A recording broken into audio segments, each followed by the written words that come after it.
Everybody has a right to be furious with America right now. I am.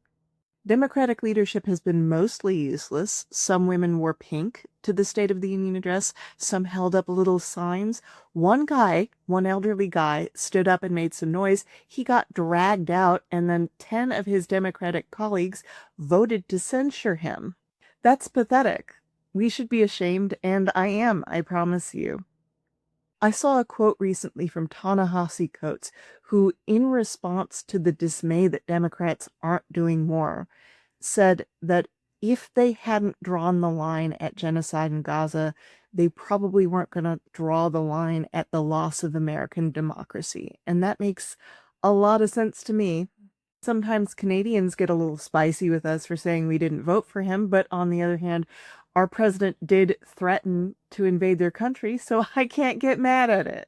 I used to have a friend of Ukrainian descent, and one of the ways I messed up in that friendship was I didn't speak out enough about how awful the invasion of Ukraine was.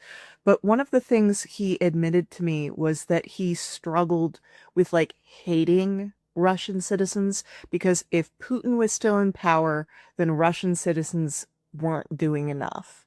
That never quite made intuitive sense to me, because I always felt like I had more in common with a working class person from Russia than an American like Donald Trump, who might as well be from Mars. At the same time, yeah, no, I'm not doing enough. I'm not doing enough. Donald Trump is still president, so I'm not doing enough.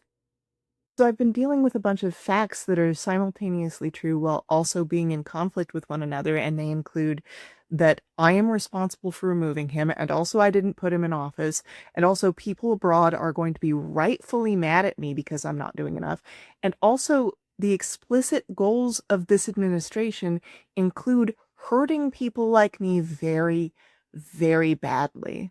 My husband is profoundly disabled, and the state's own witnesses said he could not work, and he was still denied disability by a Republican-appointed judge. People think that poor people get help in this country. They don't really. If you're not on disability, there are work requirements to access help. So we have gone through periods in our marriage where I didn't eat every day to support both of us. And now the far right has started making noises about how women don't belong in the workplace. And unfortunately, a lot of the ideas the far right has seem to slip into the mainstream in about 5 or 10 years now. So yeah, rise of fascism, tough time to be alive.